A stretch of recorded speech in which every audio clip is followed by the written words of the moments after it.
much smarter than me called it the Gilded Age, and their name was Mark Twain, right? So Mark Twain actually calls this. So what is being gilded? Most people are probably aware of it. It means shiny and pretty on the surface, but really it's a piece of junk. So it's like gold leaf, but not real gold. Like putting gold paint over wood, right? So gilded means on the surface, America was shiny. But as soon as you got down below like the shiny surface, it was rotten. All right. And that's going to be hallmarked by a couple of things. Now, just a reminder, at the start of this PowerPoint, I've put a few things about where we are in terms of the AP framework. So normally I don't post much of these numbers and stuff like this, but I got to thinking it would probably be useful for you to see some of the actual AP language, like, for example, the word Gilded Age. This is literally the stuff the AP provides us to make sure that you know about, including things like the New South, things like the role of corruption, citizenship, and politics, the role of immigrants, and if you come over here, definitely economics and things like that. So answering my first question, why were Americans so disappointed, right? Why was this a bummer of a decade in some ways, or 2 decades? It's because, Lincoln had really used lofty language in his Gettysburg Address and in his second inaugural address. He talked about we would have a new birth of freedom, right? And, Americans, at least Northern Americans, were very sort of optimistic that progress was going to occur. But what they got instead was an era of crooked, corrupt politicians. And really, most of it had to do with the fact that all the smartest and sort of best people were going into business. So if you were asked today to talk about the late 20th century, early 21st century contribution, George W. Bush's presidency is going to rank pretty low consistently, I think. Barack Obama's presidency is going to be a moderately high ranked presidency, mid to moderate. And then, President Trump's, I think, will end up being low ranked as well, but middling, mid-low, maybe the worst some presidential historians are debating. Regardless, they haven't been super stellar. They haven't really solved the problems of today one way or the other. They may have made it worse, but they haven't really fixed the big problems of today. But if you were to ask who Jeff Bezos was or Elon Musk was, people would be all over that. Bill Gates and Steve Jobs. Like, we like those names, right? Those people inspire us. And there's not much controversy about them in terms of, left, right, center. We're all like, yeah, they did awesome stuff. I love my iPhone, or yeah, Amazon's great, right? Well, this is kind of the same thing. I believe we're living through, ironically, the 4th Gilded Age, okay? Where you're going to have similar behavior patterns, similar economic patterns, and similar reactions. So, it seems to be somewhat part of the cycle of industrial capitalism, right? As well as democratic, electoral politics. So, we can predict certain modes of behavior. Interestingly enough, when we get to the 80s, and we'll talk about the Gilded Age, round 3, it's kind of interesting when you start seeing similarities. So nonetheless, let's talk about Grant, okay? So Grant was probably not well suited for the presidency. He, like so many other generals, was a complete political novice. This is a guy who just really had not, his only experience with politics had been as a general dealing with President Lincoln. Now, if you're going to learn from a president, Lincoln's a pretty good one to learn from. And so he is going to have some knowledge of how the role of the commander-in-chief works, right, as the head of the armed forces. But in terms of economic policy, domestic policy, any kind of fiscal policy, he's really a novice. He's completely out of his element in this thing. Now, that doesn't make him a bad person, i.e. immoral, but it does make him unqualified, right? So, of course, we've had lots of presidents who were unqualified, so to speak, in terms of lack of experience. He's also, probably his biggest shortcoming of all was that he picked and selected people who were not very good at all. They were immoral or unethical people. So he frequently surrounded himself with people who lied to him, and he trusted them. And that was a mistake. He was around people who were devious and unethical. And what that did was it's going to stain Grant's reputation. Now, I will emphatically say Grant himself was not corrupt or unethical, but unfortunately, the book says, I think, or one of the books I've read says, he was a much better judge of horse flesh than of humans, right? So in other words, he could pick a good horse, but he couldn't pick a good cabinet member. And so this is a problem for him, right? And that comes from not being very skilled in politics. Like he didn't know much better, all right? So this means that frequently throughout his presidency, and by the way, Grant is associated usually second or first as the most scandal-ridden president in history. Now, it's not his scandals, unlike some of the other presidents, but they're the scandals of his administration. But nonetheless, Grant runs with a union-based Republican ticket, right? The idea of bringing the country back together, the idea of he was a successful commander-in-chief, military commander in the war. And you know, it looks like the Dems are going to come up with a better idea than they've done in the past. They're going to run two Northerners who were pro-union, so to speak. In other words, these are not Confederate types, these as Democrats. One is a New Yorker. Now, again, New York sort of had, he was a peace Democrat during the war period, but nonetheless, Seymour is a sort of relatively docile character. He's not somebody who's been inflammatory. And then General Blair was a Union general. But here is where, and guys, this is going to be so complex that you're really going to want to work on this. This is where, for the first time, maybe since Alexander Hamilton, we're going to have an enormous debate about how the government should deal with money within the Democratic Party. Everybody hear that?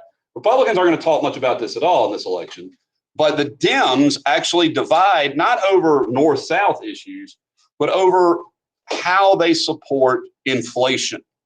Now, that's a weird statement, right? Supporting inflation. But this chapter and the next chapter and the next DBQ are all going to deal with the idea that poor people who are farmers in America, now I want to emphasize that, poor farmers who are debt-ridden. Why are farmers so much in debt? Because they have to borrow money to buy their land, they have to borrow money to buy machinery, they have to borrow to pay for the next year. So they're deeply, deeply in debt, often mortgaged to the hilt. And this has been true since the days of Jefferson, right? Or heck, even before. So what some Democrats, particularly the Democrats of the Western frontier states, want is the idea that bonds be paid in paper money. Now, keep in mind, paper money was created during the Civil War. They called them greenbacks, right? And what they did is increase the monetary supply. If you start putting out folding money, paper money, a fiat currency, there's more money in circulation. More money in circulation this is how this works. If your number one concern is debt and you increase the amount of money you make, you just solved your problem, right? You're taking in more money. Keep in mind, these people don't view themselves as consumers. They're not people who are spending much money on consumer goods. They're people who are buying seeds and combines and plows and barbed wire and land, right? So this is all debt for them. So if you can give them more money, they argue, they'll be able to pay off their debt quicker. The problem is, as most people know, inflation utterly devastates savings. It destroys, if any money is saved, then that money becomes essentially worthless. And so the people who save money historically are very much opposed to inflation, right? Bankers, investors, people who have holdings and sound money. And so this fellow from New York, Governor Seymour, says, we're going to reject Pendleton's Ohio idea. As the candidate, he is not going to support inflation. And that means some of these Western farmer types are going to be angry and not support the Democrats or the Republicans. Okay? Because they feel like, particularly the Western farmers, that this is an issue that they need to have to be able to pay off their debt. They need inflation. So it becomes known in history as the Ohio idea, the idea of paying off the bondholders of the Civil War with more money of paper currency instead of gold. Okay? Man, is this going to be a big deal for Grant later. Now, the reason Grant wins, I think, and the reason why Republicans are going to continue to win is what's called waving the bloody shirt. Okay. So waving the bloody shirt is a Republican tactic that whenever a campaign comes up, all they have to do is remind the voters that the Democratic Party is the party of the Confederacy, right? I guarantee you for a decade to come, the Democrats are going to run footage of January the 6th where President Trump spoke and then there was a riot at the Capitol. They're going to say that's the Republican Party. You understand? Republicans are trying to distance themselves from that now. Well, the Democrats are blamed for the Confederacy. They're blamed for secession. And here you have Harper's Weekly, which was a Republican-backed Newsweek periodical. And they have this sort of trifecta of who the Democrats were to them. So this is a very racist depiction of an Irishman. They were called the Irish bog ape. It's an ugly thing to say, right? They were depicted as almost looking like monkeys, Irish people. So the Irish were obviously Democratic voters. The ex-Confederate, here you can see CSA, now KKK, right? And then this is Seymour himself holding up, money, like moneyed interest within within New York, like the New York moneyed interest. You might be able to tell all three of them are standing astride is a fallen Union soldier who was African-American, right? They're standing on him. That soldier is reaching for a ballot box. That's what that fishbowl. Back then, you cast your ballot publicly, like people knew how you voted in like a glass bowl, right? So they're crushing, a black veteran. Now, again, this waving the bloody shirt is going to be an effective tactic, even though neither Seymour nor Blair were Confederates. They're still going to call, the party of the Democratic Party the party of secession. Okay. So here's how the election goes. Keep in mind, 3 of our states have become unreconstructed still, right? Republicans are going to win. These are reconstructed states that are under military reconstruction. So if you're wondering why do the Republicans win here, it's because black votes. You understand? Black votes in these states carry those states. And when I say black, a lot of times that was the margin of error. Okay. So lots of voters turn out. Right. And let's then go to what one historian, or I think this book jokingly calls the era of good stealings, a play on Harrison's presidency, the era of good feelings. So right out the gate, you're going to have some pretty bad economic behavior on the part of some crooks. Now, this couldn't come at a better time. If you have been following what's going on in the news this week, you may be aware that a group of Redditors drove the value of GameStop from its original $4 a share to over $300 a share, right? Like this is an extraordinary action taken on Wall Street to devastate hedge fund investors who had shorted that stock. Well, that's not a new concept. The idea of shorting stocks, or better yet, driving the value up and then getting rid of it. And none could be better than what was the so-called gold ring or Erie ring. These two fellas were Jim Fisk and Jay Gould. Now, Jim Fisk is going to get shot in the eye by a jilted lover's husband. So he's going to get murdered. Jay Gould is going to go on to have quite a career as a crook. All right. But both of these men worked on the Erie Railroad. Erie, as in New York. Erie Ring is why we call it this. So the Erie Railroad guys. And when they decide that Grant is somebody that they can manipulate through his family, through his brother-in-law, and through some of his family members. So what they get them to do is to get Grant's administration to promise not to put gold into the market. So keep in mind, the largest holder of gold in America is the U.S. government. All right. So, the gold is held by the government, which means there's sort of at the time a sort of finite amount of gold, right? So what these two guys do is they start buying up gold, right? Knowing that the government's not going to release gold. So they're inflating the price of gold beyond its normal trading value, just like these Redditors did with GameStop, right? So they're pushing the price up. And then they plan on, just before something happens, dumping it. Right. So I was showing my other class just a minute ago, a 10-year-old got a gift of GameStop stocks, right? The other year for Kwanzaa in 2019, he was gifted these by his mom, some stocks in GameStop. And he sold them this week for $3,200. All right, those $10 GameStop stocks he sold. So if you can time it right, you can turn a $10 investment into thousands of dollars. So that's what Fisk and Gould are doing. They're jamming the price of gold up. So what this does is it creates sort of a demand panic where everybody wants to get it because the price is shooting up, right? They want to get on that train. And as long as the government doesn't release gold, it's going to keep blowing up and up and up, right? Unfortunately, Grant released gold. Now, it is fortunate in a sense that he wants to stave off this bubble. But by releasing the gold, the bubble bursts, right? By just putting it out there. That means the price drops by over half in a day. Now, Fisk and Gould get out smelling like a rose. They've already unloaded it before this happens. But this means a lot of investors lose a lot of money almost overnight.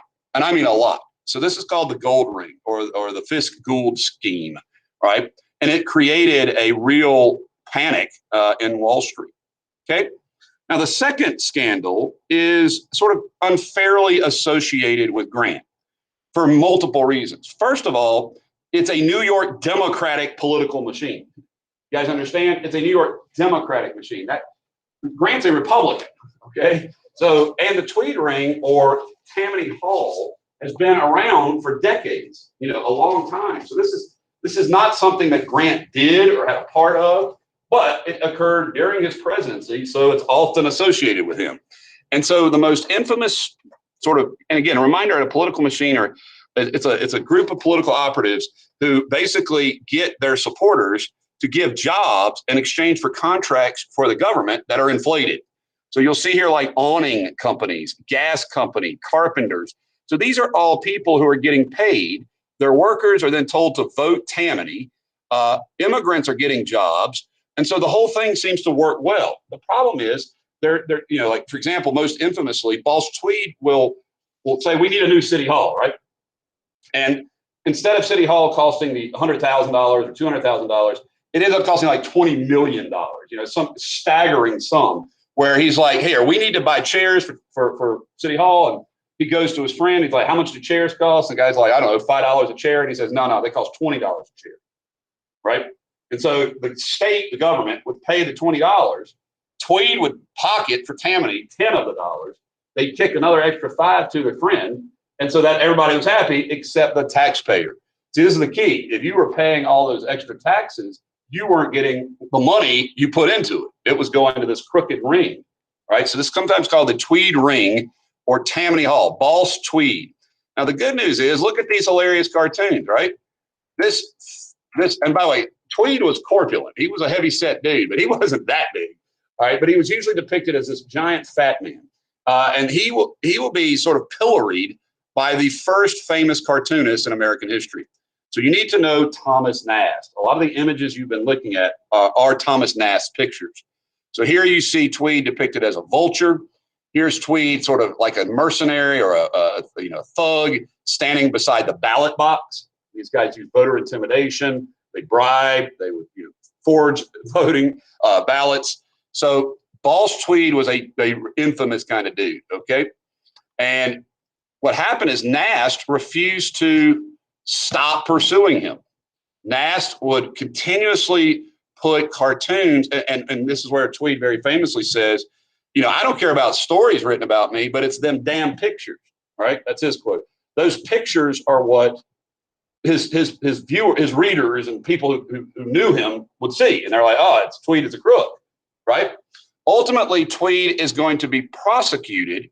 He will flee to Europe, and he gets recognized because of these cartoons. And they extradite him back, and he will have syphilis and die in prison. All right, so he has a sort of ignominious end. But Nast will go on to create perhaps some of the most endearing images in American history. It is Thomas Nast who invented the elephant and the donkey as symbols for the political parties in America. Nast was a Republican. He liked the Republican Party, so he depicted them as this powerful, strong elephant, and it could smash through things. What's very, sort of criticized animal? A jackass, right? So he had the Democrats be a jackass. And so he would depict them that way routinely in his cartoon. So here are the Republicans. They've got trouble coming, obviously. And here's the Democrats pretending to be Julius Caesar, a wolf in sheep's clothing, so to speak, or a lion in a dog's. Nonetheless, he's created this sort of menagerie. The other thing Nast has created is our image of Santa Claus. All right. So when you think about Santa Claus, St. Nicholas was usually depicted in green, kind of like a druidic sort of dude. He was tall. He was slender relatively, and he looked like sort of a medieval character almost. Nast gives him this look. This is Nast's drawing, and the jolly old Saint Nick with the bowl full of jelly tummy, and stuff like that. This is really one of his enduring creations too. So Nast was very, very successful as an artist, as a graphic artist, but particularly because he's going to bring down this guy. You might want to make as a coda. The other person responsible for bringing down Nast is this fellow on the right, Sam Tilden. And Sam Tilden was the prosecuting attorney for the city of New York. He will later run for president and should have been president. He should be President Tilden, but he isn't. He loses by infamous means. But here you see Tilden sitting on a box of Boss Tweed, who after the reward has sent him back here. Okay. And you can get some timing here. The New York Herald, which is the newspaper of the day, says its next expedition is Stanley, that's Henry Morton Stanley, is going to find Tweed. Well, if you know anything about timing and history, that was during the exploration of Africa, where Stanley and Livingstone, that's the same Stanley they're referencing there in the picture in the background. So definitely no Nast bringing down Tweed, and Tilden was the prosecutor. He was an honest man, a reform man, and so that's going to get him a lot of points in New York.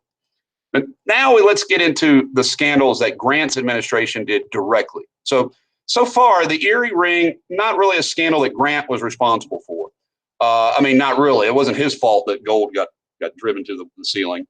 Boss Tweed, absolutely not affiliated with Grant at all, a Democrat. But these scandals are some of the most infamous in history, and they're the ones that you should be familiar with, starting with Crédit Mobilier, okay? Now, here's a list of other scandals, all right? So all of these scandals occur, but there's three that you kind of have to know, right? So I pulled this up just to show you that there were tons of scandals under the Grant administration, okay? Historians will write about the numerous scandals during the Trump administration, the ones that didn't get much. They got so little observation because they happen so frequently, right? But eventually that will be in a Wikipedia page like this, right? So nonetheless, Grant has three that I want you to know, particularly. First is Crédit Mobilier, all right? And that's an odd sounding name, Crédit Mobilier, right? So what it is a train company, but it is a fake train company. It is a shell company. You guys know shell companies, shell games. What happens is it's a company that's created that is supposed to provide materials, to the companies building the Transcontinental Railroad, like nails and spikes and all that stuff. It's a middle company. Federal funds go to it, and then it's supposed to go to the other railroad companies. Well, what this company did, which again, it's a shell company, is they would take money and they would give shares of stock to members of Congress. Right? So the Congress would look the other way. And then they would give shares of stock or direct bribes to journalists. So journalists would look the other way. And so what they did is they didn't make anything. They didn't really produce anything for the railroad. They just produced a lot of money for the government, right? For their stockholders. And eventually the word gets out and Crédit Mobilier crashes, right? But what it does is it brings down congressmen, it brings down cabinet level people. And it shows that under Grant's watch, these kind of corruption isn't being stopped. Okay. The second one is called the whiskey ring. And in the whiskey ring, you had to have sort of like licenses and permission, things like that, to sell sort of alcohol. And then you pay taxes on that. So in other words, you had to kind of register as a taxpayer. And what happened here is the actual Treasury stole money directly. So this would be like what you call it when a company embezzlement. They just took the taxes and kept them for themselves. People in the Treasury Department, they just stole it, stole this taxes. And then the last one is particularly noteworthy to me. You can see the name in his hand. Now, the guy's name is pronounced Belknap, but it looks like Belknap, right? So I don't know if you guys have been following the impeachment story of President Trump round 2, but some people are saying, why would you impeach somebody who's no longer in office? Well, this guy was impeached after he was out of office. This is the precedent guy, Secretary of Interior Belknap. Now, what Belknap was responsible for doing, all right, you can see his name is mentioned somewhere in here. There it is. Secretary Belknap was Secretary of War, and he was supposed to oversee the provision of like blankets and supplies to Native Americans. So in other words, under the reservation system, under the treaties that we were signing with Native Americans out west, they gave up their claims to a lot of land in exchange as the government said, we will take care of you forever. That was the treaties they were signing. You'll get good food and clothing and blankets, and we'll have houses. In other words, the government's going to take care of you. You give up your claims to Black Hills or whatever. So they're like, eventually after war, they would do this. Well, the War Department was then supposed to provide these nice things to them, and they didn't.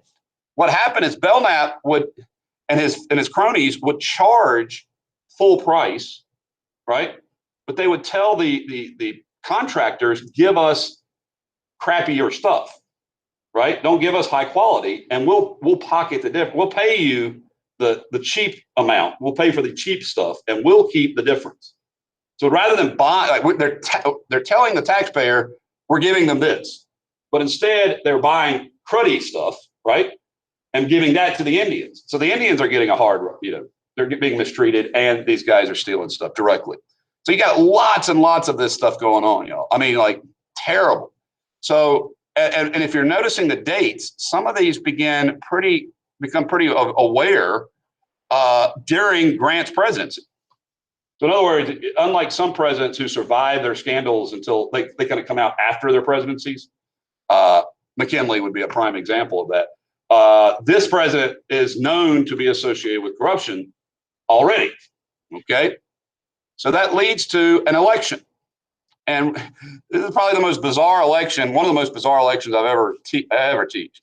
And that is because you have a Republican who is called a liberal Republican. You hear that? So in other words, there are people within the Republican Party who are really dissatisfied with Grant's administration's corruption. So they run to kind of clean up Washington, to drain the swamp, as it were. But then this weird thing happens where the Democrats are like, well, let's side with this guy.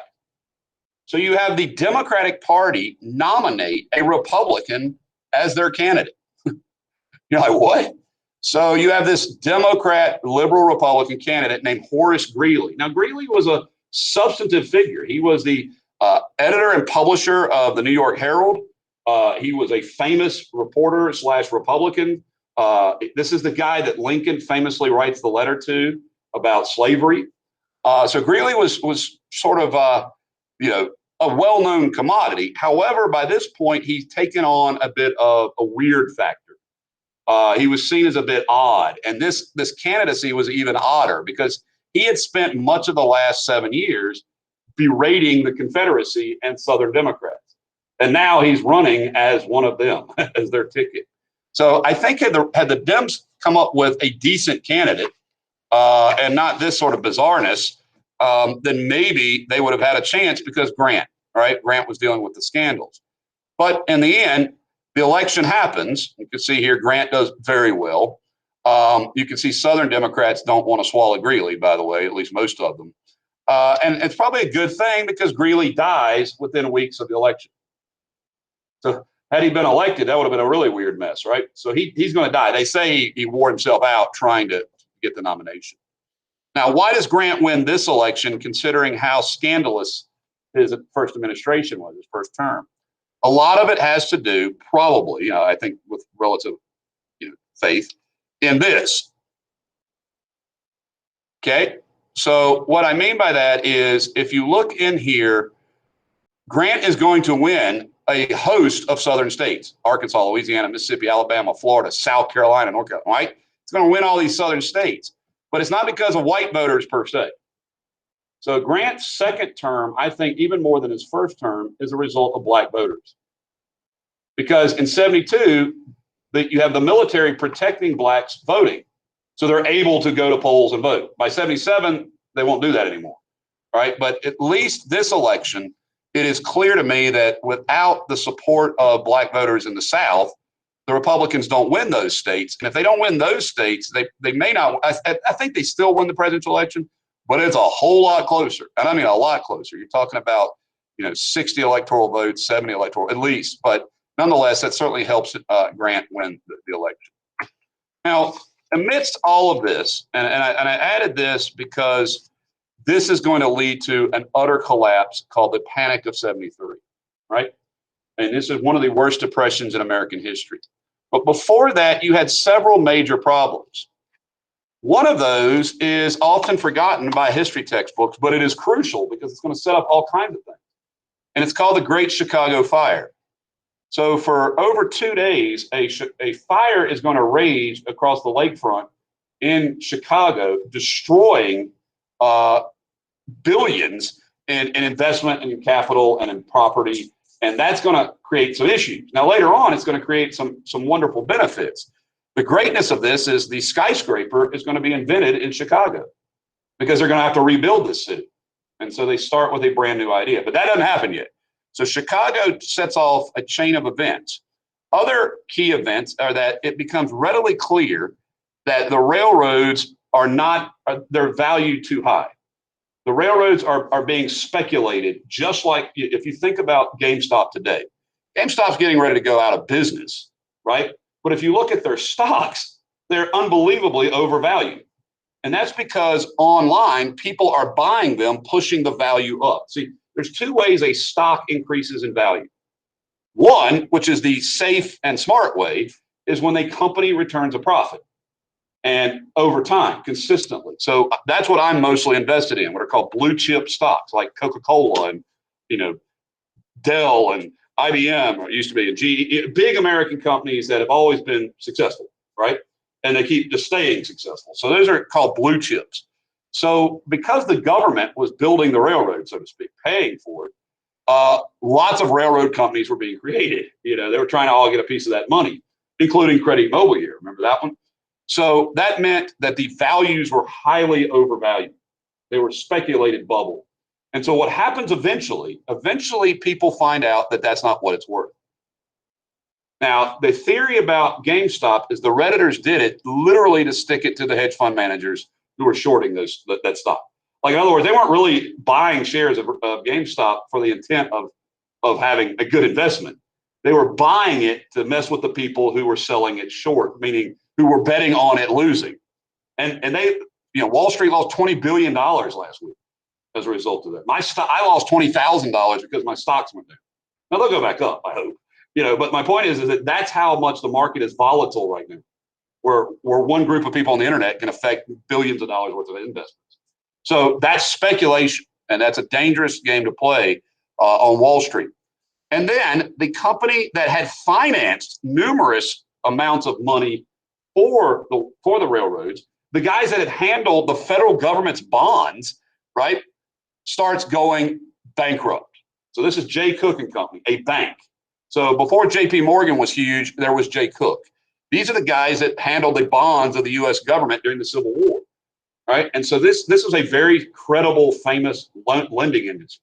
Unfortunately, they could not get their money back because they had invested it in railroads that began to go bankrupt. So all of this sets off a downward doom cycle that leads to this. So now, and again, it really helps to know where we are today. So we're talking about the Panic of 73, excuse me. So the thing about the Panic of 73, most people today recognize what's called Keynesianism, that when the monetary supply shrinks, right? When there's a crisis and there's less money, then the government has a role to step in. So right now we're debating in Congress, should the federal government spend $600 billion more, Republican plan, or $1.9 trillion more, Biden plan, right? So the point is like under President Trump in Congress and now under President Biden in Congress, we're talking about the federal government putting money into circulation.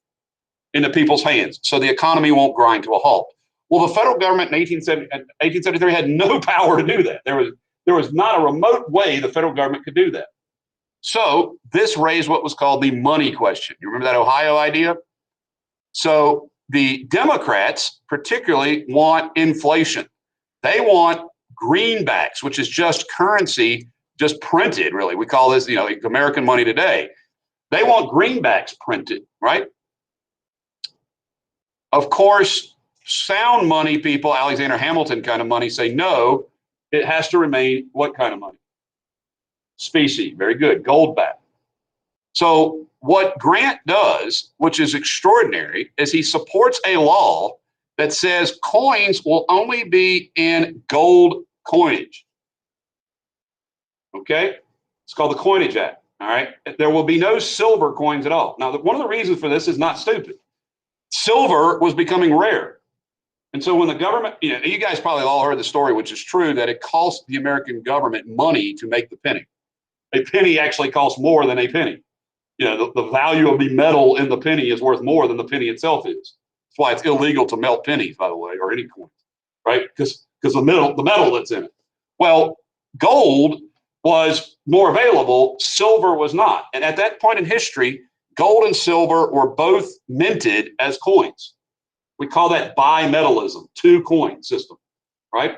So what Grant did was he said, only gold will be accepted, which meant no more coins that were silver, right? Well, that meant instead of the monetary supplies expanding, what was actually happening to the monetary supply? It was contracting, right? There's less money in circulation.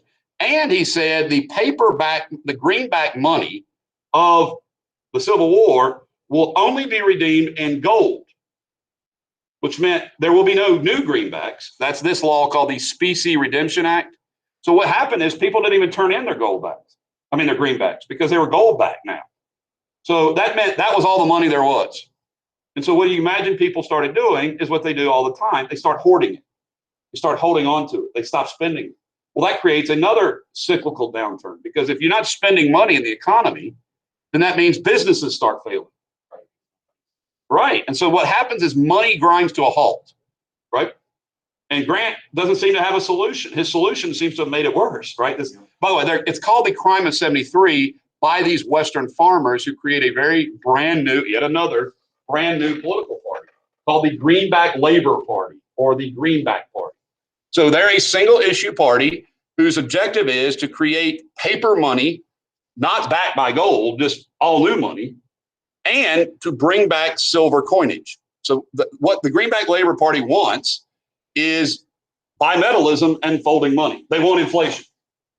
But Grant, by this point, is listening to the kind of like smart economists who are, the people are going to have to suffer. We have to make sure the value of the dollar stays fair, right? Now, when I say smart, it's smart for big business. It's smart for banks. The problem is these banks have been overextended. And so this leads to an utter collapse. All right. And this is going to lead to violence. This is going to lead to rioting, strikes, some of the worst unrest in American history in terms of labor unrest. It lasts 6 years. By the way, this used to be the Great Depression.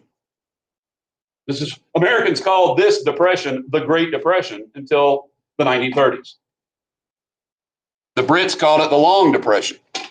So pretty much the rest of Grant's term is dealing with this sort of crippling economic crisis.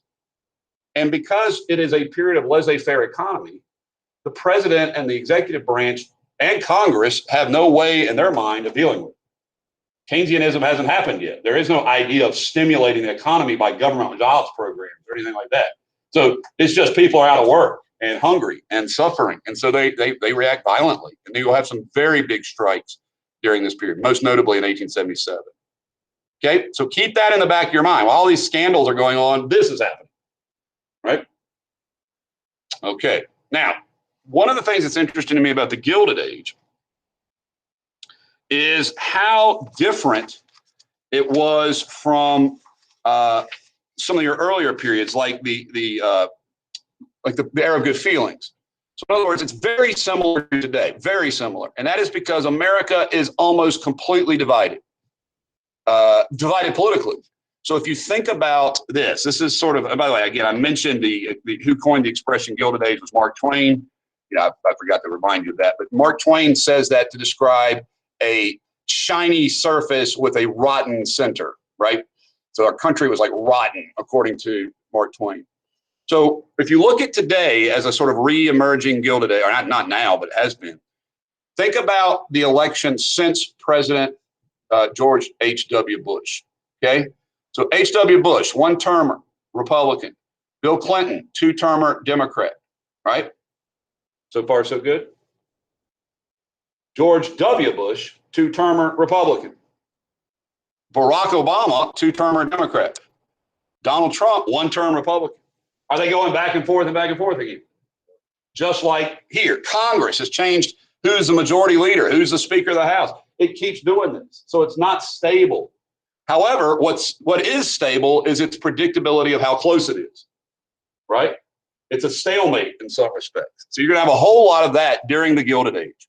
Political equilibrium, meaning the parties are fairly evenly numbered and evenly facing off against each other. So every election is going to be the end-all, be-all election, right? There's a sort of balance in America. And of course, it's sectional by and large. You know, by and large, it's sectional. An extraordinary, intense amount of voter turnout. So, you know, one of the things we see about when the nation is closely divided, as in the last election that we just had, more and more people turn out to vote because they feel like every vote depends on them. Okay? And so you have intense voter turnout, 80%, which is extraordinarily high. Right? And you have a very clear sort of mark on who are the demographics of the parties. So if you think about, first of all, demographics means population characteristics.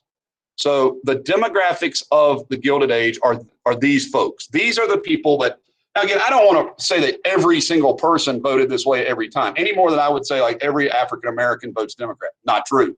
All right, every Southern white doesn't vote Republican, right? But you're going to have large voting blocks, we call them, spelled with a C, large voting blocks. So the Democrats are going to be an interesting coalition. You have Southern whites who are the Confederate, you know, remnants. These are the folks who are white supremacists historically, although not always.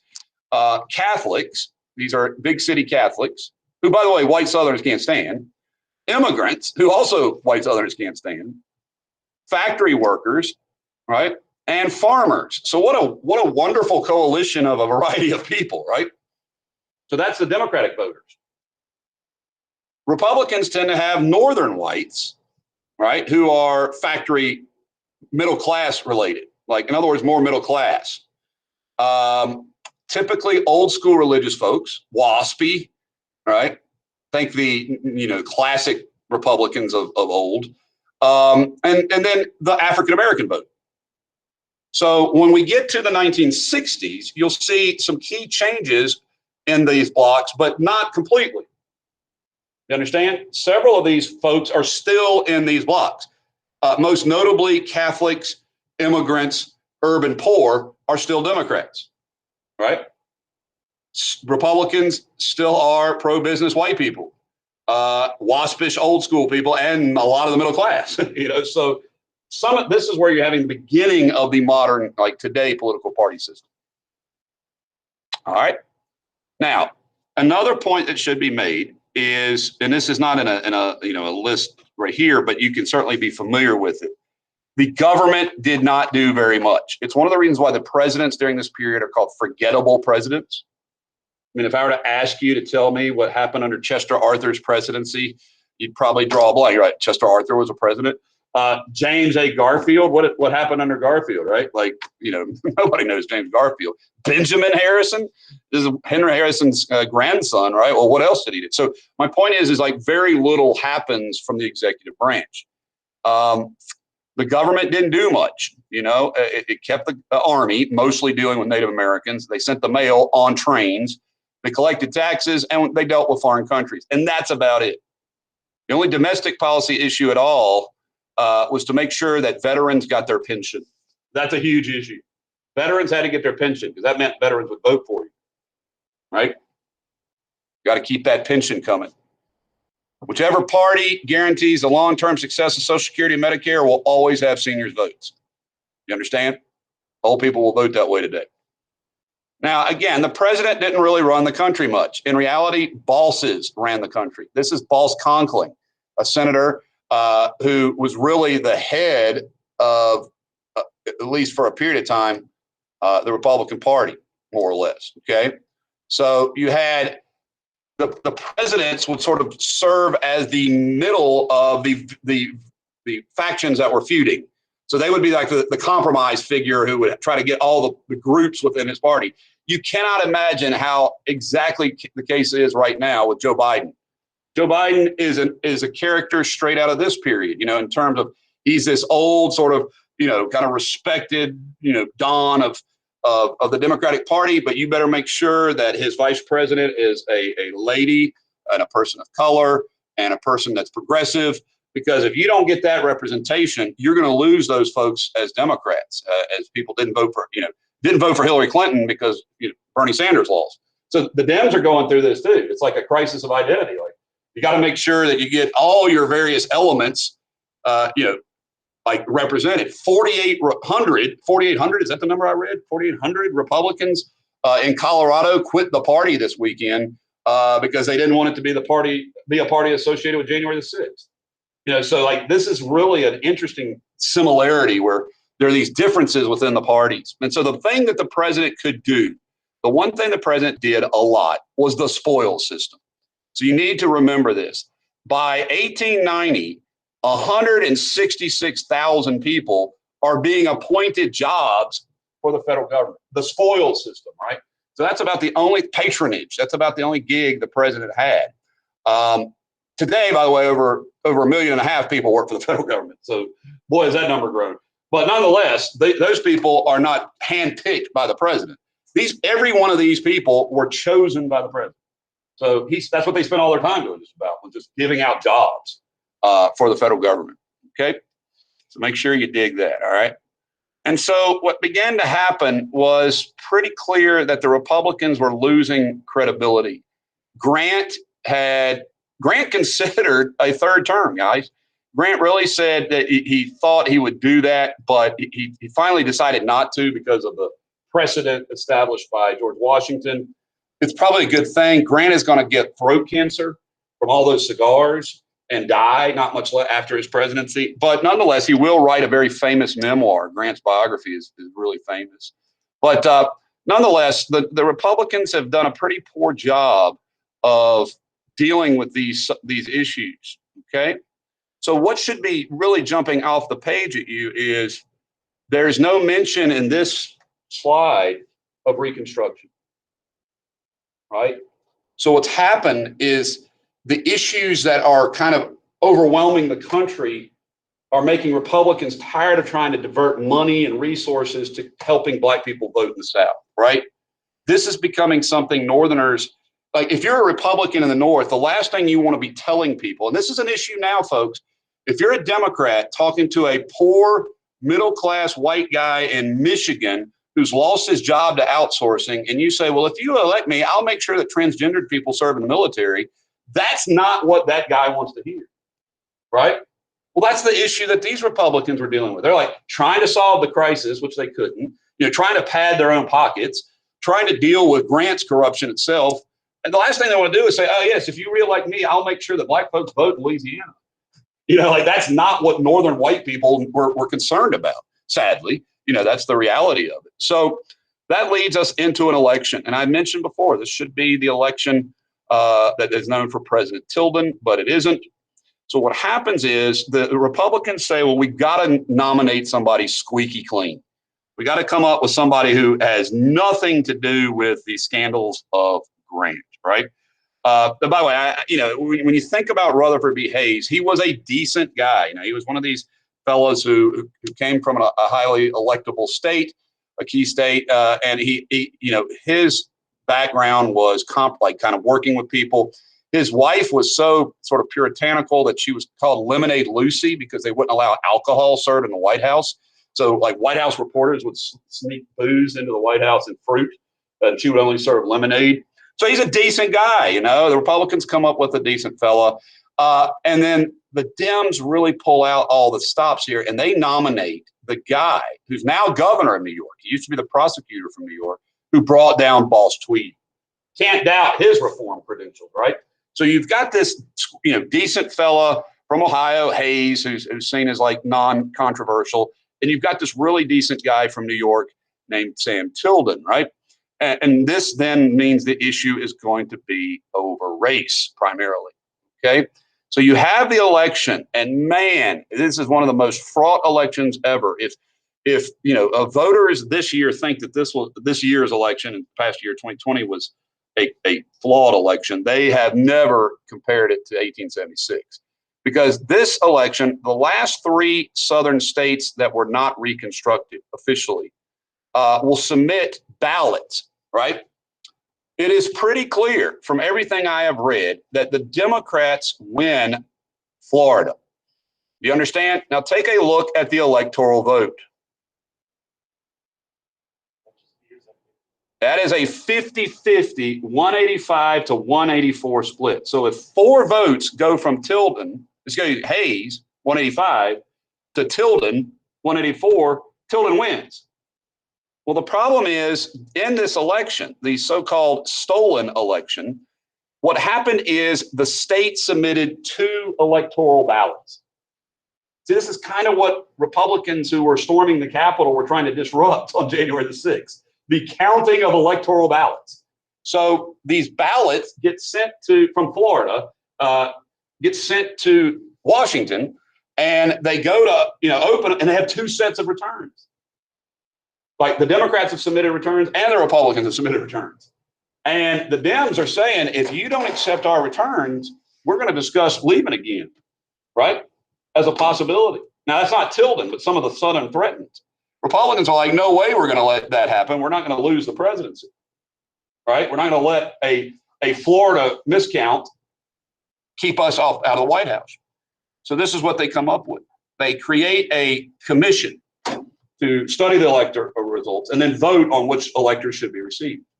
Problem is, this 15-member commission has 8 Republicans and 7 Democrats on it, right? So you can imagine how that turns out.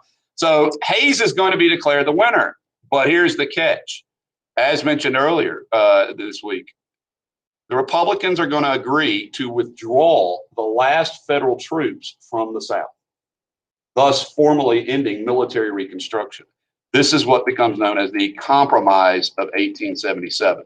So in other words, Dems agree to allow the Florida electoral returns not to go to Sam Tilden, but to go to Rutherford Hayes. Hayes will be elected president as a result of that. The Congress will validate that election. The Democrats feel cheated. Here you can see Sam Tilden, boo-hoo, Rothy Hayes got my presidency and he won't give it to me, right? So this is a real stolen election, some historians argue, okay? And because of this, now keep in mind, Hayes has really nothing to do with it. Hayes is not a part of this, you know, shenanigan. But because of this, his administration will be tarred with the label Rutherfraud v. Hayes. And he'll be considered, you know, a fraudulent president for the rest of his term, for the rest of the 4 years that he's president. So Hayes will, unfortunately for him, not really have much of an effective presidency at all. And more importantly, this means that the South will now be entirely in the hands of the Redeemer governments. So I want to give you the last few points here to look at, because this will be what ends, and we'll come back to this again on Thursday. But in 75, Congress passes a law trying to keep civil rights for blacks, knowing that the days are numbered, right? It makes it a crime to deny someone access to a public transportation, like a train, or later a bus, right? Although not a bus in this one. So if you think about the Civil Rights Act of 1965, 64, excuse me, then this is very similar. It prohibited discrimination in juries. We have a Supreme Court case from Pittsylvania County relative to this case. It is called Ex parte Virginia. We don't even send anybody to defend it. A judge in Chatham refuses to allow black people to sit on a jury. those black folks sue that judge in the Commonwealth of Virginia. In it, they go all the way up, and the court says, "You're right. You should not, you should not prohibit jurors." But they continue to do it anyway. And so our courthouse is on the civil rights trail, the national civil rights trail, because it's one of what are called these civil rights cases that preserve the civil rights. Now, later, a new Supreme Court will rule most of the Civil Rights Act unconstitutional, and you will not have any enforcement. So there'll be no civil rights part of a federal bureau. There'll be no civil rights division. So in other words, any civil rights laws are virtually unenforceable. 2 years later, it's a moot point anyway. And it will be another 90 years before we have civil rights in the South, okay? So that concludes all the way to 77. It should get you through your test and your certainly your FRQ, okay? Or not FRQ, excuse me, your MCQ. So work on your assignment for